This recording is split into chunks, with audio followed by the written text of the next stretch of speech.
Tropical. Tranquil. Triumphant.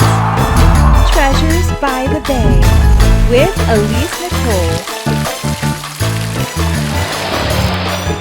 Hi, this is Alyse Nicole reporting for Bay Focus and Treasures by the Bay, and we are here in downtown Tampa Bay at the beautiful, historic Bern Steakhouse restaurant. Just in time for Christmas. The lights are a-glowing, the holiday spirit is flowing, and the presents are ready. And so is your dinner. Welcome to Bern Steakhouse. We're so glad you've joined us and can learn how it all got started. Bern Laxer, born in 1923 in Manhattan after serving in World War II, went on to NYU and met the love of his life, Gert. In 1950, they fell in love and got married. The enchanted lovebirds had a passion for fine quality wines and steaks, so when they moved to Tampa with their business savvy, Bern Steakhouse was born. Boasting a collection of nearly 500,000 bottles of wine, perfectly cut age-dried steaks, and decadent desserts, Bern's was a smashing success. Now to this day, with 8 breathtaking dining rooms and a gorgeous towering lobby with captivating mystique, it's no wonder why Nation's Restaurant News deemed Bern's an all-American icon. Let's now have a talk to the chef. This restaurant, I've always told people and take a lot of pride in the fact this is where people in Tampa come to celebrate. This is where they come to share all of life's biggest moments, whether it's an anniversary, a birthday, celebrating the closing of a business deal. You know, we have now, it's not uncommon for people to be on their 3rd and 4th generation of family that come and dine with us. And it's part of what really has made it fabric of the Tampa, community is a special occasion restaurant, but it's a piece that they feel like they own a piece of it. They come to the same server, they have the same room, they can drink the wine from their birth year or whatever it may be, but it's that nostalgia. And it's always meant to remind them what they came to when they came back decades ago. Our job though is to keep it fresh and relevant, which is what Bern also did. Bern was always tinkering and playing. The legend and the stories of how many times he played with certain recipes, like the infamous McNut ice cream, because back in the 60s and 70s, there wasn't just a produce market to go to. There wasn't, FedEx shipping bringing every ingredient in the world.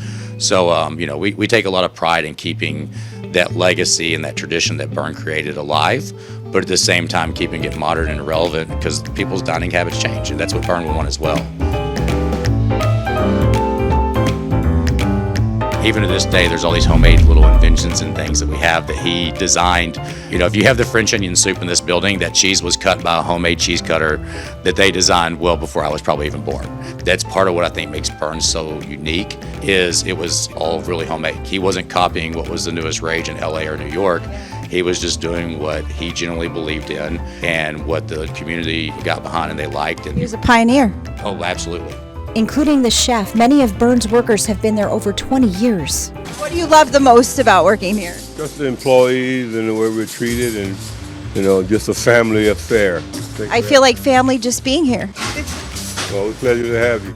We believe we have the largest collection for any restaurant in the world. Bern, our original owner, has been collecting wine since the late 50s. I've heard the first Futures Bordeaux he purchased was the 61 vintage. Probably got about 150,000 bottles here in the cellar, and that's most likely just about 10-15% of our total collection.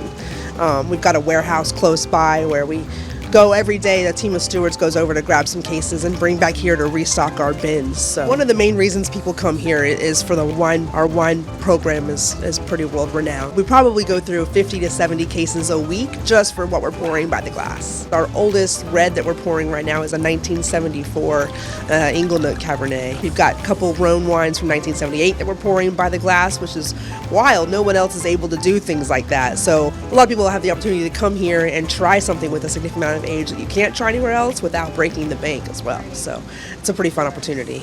We've got Madeiras that go back to the 1800s as well, and then plenty of sherry. 1845 Gruard LaRose. How much did you say it was? $49,000, so just a casual night out. Now, Bern's world-famous dessert room. They hand-built all of these rooms. They're made with redwood, so it's like your little dining room. We have a very extensive menu. We have over 20 desserts, 20 different ice cream sorbets. We have cheeses. We have different cocktails and dessert wines to choose from. We recently started to do seasonal menus, so we get to change that very often, and that's part of my favorite thing to do because it gets the whole staff learning new things and trying different flavors and throughout the seasons.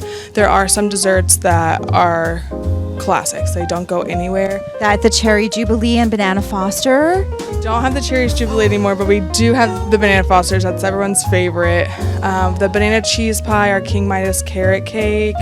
Those are Bern and Gert's recipes, the owners. Those don't ever go anywhere. Those stay the same. And they've been on the menu for 40 years. Well, there you have it, folks.